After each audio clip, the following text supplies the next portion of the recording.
В маленьком городке Милбрук жил мужчина по имени Джек Томпсон. У Джека был кот по кличке Оливер. Оливеру было 5 лет, его шерсть была мягкой и очень пушистой, а усы, словно антенны, торчали в разные стороны.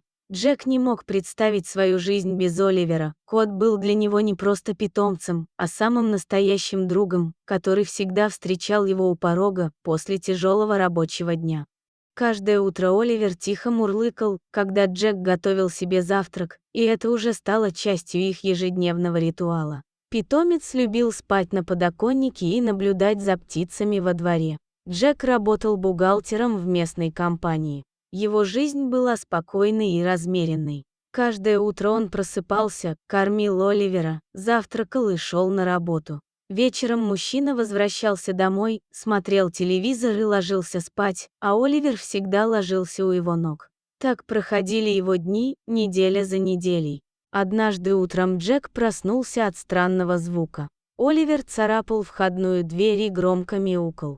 Это было необычно, потому что Оливер редко просился на улицу. Джек открыл дверь, и питомец сразу выбежал наружу. Джек не придал этому серьезного значения и пошел на работу. Весь день он думал об Оливере, надеясь, что кот обязательно вернется домой, ведь питомец уже несколько раз куда-то убегал, но к вечеру всегда возвращался. Однако, когда Джек вернулся вечером, Оливера дома не было. Мужчина начал сильно волноваться. В ту ночь без Оливера Джек почти не спал, постоянно проверяя окно в надежде увидеть его пушистый силуэт на подоконнике. Так прошло 3 долгих дня. Джек не терял надежду найти питомца, он расклеил объявления о пропаже кота по всему городу. Мужчина по несколько часов в день ходил по улицам и громко звал Оливера. Вот только кота нигде не было. Джек стал беспокоиться, считая, что на Оливера могли напасть бродячие собаки или его вовсе сбила машина. На 4-й день, когда Джек вернулся с работы, он неожиданно увидел Оливера сидящим на крыльце. При этом кот выглядел уставшим, но вполне здоровым. Джек очень обрадовался и сразу бросился к своему питомцу. Когда мужчина подошел ближе, то с удивлением заметил, что на ошейнике Оливера что-то прикреплено. Это была записка. Джек сильно удивился, он развернул записку и прочитал: «Ваш кот обладает невероятными способностями. Он удивительный. Пожалуйста, позвоните мне. Сара Джонсон». Джек был в недоумении. Он перечитал записку несколько раз. Хоть мужчина сильно любил своего питомца, но он никогда не замечал у него каких-либо особых способностей, отличающих его от других кошек. Заинтригованный загадочным посланием, Джек покормил Оливера и сразу позвонил по указанному в записке телефонному номеру. Женщина на другом конце провода представилась Сарой Джонсон. Она сказала, что работает сейсмологом, и рассказала Джеку удивительную историю. 3 дня назад она работала в своей лаборатории, когда туда забежал пушистый кот. Кот был очень беспокойным и постоянно мяукал. Сначала Сара попыталась выгнать наглое животное, но кот тут же вернулся. Тогда женщина присмотрелась к нему получше и заметила, что кот не только громко мяукал, но и постоянно царапал пол в определенном ритме. Женщина даже начала записывать этот ритм. Через несколько минут ее приборы зафиксировали небольшое землетрясение. Ритм царапания кота довольно точно совпадал с сейсмической активностью. Джек слушал все это с недоверием. Он не мог поверить, что его Оливер мог каким-то образом предсказать землетрясение. Но Сара очень настаивала на личной встрече. Она хотела провести некоторые тесты с котом, на которые обязательно нужно было согласие Джека. На следующий день Джек принес Оливера в лабораторию Сары. Там были другие ученые, которые с интересом рассматривали кота. Они провели серию научных экспериментов. Для этого Оливера помещали в разные комнаты с сейсмографами и другим оборудованием. К удивлению всех присутствующих, каждый раз перед тем, как приборы фиксировали даже малейшую сейсмическую активность, Оливер начинал проявлять беспокойство. Он мяукал, царапал пол и стены, иногда даже пытался спрятаться. Ученые были в восторге. Они никогда не сталкивались с подобным явлением. Сара объяснила Джеку, что Оливер может быть невероятно ценным для науки. Его способность предсказывать землетрясения могла бы в будущем спасти множество жизней. Джек не знал, что думать. С одной стороны, он гордился своим котом, а с другой, он боялся, что ученые заберут Оливера для исследований. Он любил своего питомца и не хотел с ним расставаться. Сара заверила Джека, что они не собираются забирать Оливера насовсем. Ученые предложили мужчине сотрудничество. Джек мог бы приносить Оливера в лабораторию несколько раз в неделю для наблюдений и тестов.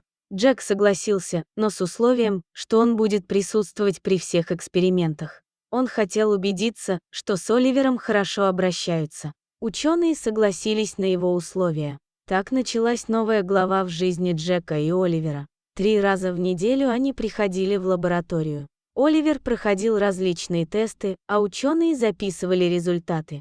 Джек наблюдал за всем процессом. Постепенно новость о коте, предсказывающем землетрясение, распространилась по научному сообществу. В Милбрук начали приезжать ученые из разных стран. Все хотели увидеть Оливера в действии. Джек начал испытывать сильное напряжение. Ему звонили журналисты, просили дать интервью. Некоторые люди даже предлагали купить Оливера за большие деньги. Но Джек отказывался. Для него Оливер был не научным экспериментом, а любимым питомцем. Однажды вечером, когда Джек и Оливер вернулись домой после очередного дня в лаборатории, кот начал вести себя странно. Он метался по квартире, громко мяукал и царапал стены. Джек сразу понял, что это значит. Он позвонил Саре и сообщил о поведении Оливера. Сара немедленно связалась с властями города. Был объявлен режим повышенной готовности. Людей попросили покинуть здание и выйти на открытые пространства. Через час после того, как кот начал странно себя вести, произошло сильное землетрясение. Благодаря раннему предупреждению, никто серьезно не пострадал. Так Оливер стал героем города. После этого случая жизнь Джека полностью изменилась. Он стал настоящей знаменитостью. Люди узнавали его на улицах, просили сфотографироваться с Оливером. Джек чувствовал гордость за своего кота, но также и беспокойство. Ученые хотели проводить все больше и больше экспериментов. Они говорили о том, что нужно изучить генетическую информацию Оливера, провести более глубокие исследования его мозга. Джек начал бояться, что его кота превратят в подопытное животное. Мужчина решил ограничить время, которое Оливер проводил в лаборатории. Теперь они ходили туда только раз в неделю. Сара была недовольна, но Джек настоял на своем решении. Он хотел, чтобы Оливер оставался прежде всего его домашним любимцем. Жизнь постепенно начала возвращаться в нормальное русло. Джек все еще работал бухгалтером, но теперь у него появилось новое хобби. Он начал изучать сейсмологию, чтобы лучше понимать способности своего кота. Оливер продолжал предсказывать землетрясения. Его способности помогли спасти множество жизней не только в Милбруке, но и в других городах.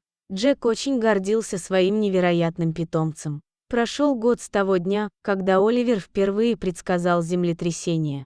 Джек сидел дома и смотрел новости. Там рассказывали о последних достижениях в области предсказания землетрясений. Ученые разработали новый прибор, который мог предсказывать подземные толчки за несколько часов до их начала. Джек улыбнулся и посмотрел на Оливера, который спал на своем любимом месте на подоконнике. Мужчина прекрасно знал, что именно его кот вдохновил ученых на создание этого прибора. Оливер открыл глаза и мяукнул, словно понимая мысли своего хозяина. Джек подошел к коту и погладил его. Он думал о том, как один маленький пушистый зверек изменил весь мир. Благодаря Оливеру люди стали лучше понимать природу и научились заранее готовиться к ее угрозам. Но для Джека Оливер всегда оставался просто любимым котом. Котом, который любил спать на солнышке, играть с бумажными шариками и мурлыкать, когда его гладили. Котом, который каждый вечер встречал его, когда он возвращался с работы. Джек знал, что впереди их ждет еще много приключений. Но что бы ни случилось, он всегда будет защищать Оливера и заботиться о нем. Потому что иногда настоящие супергерои приходят в нашу жизнь в образе обычных домашних питомцев.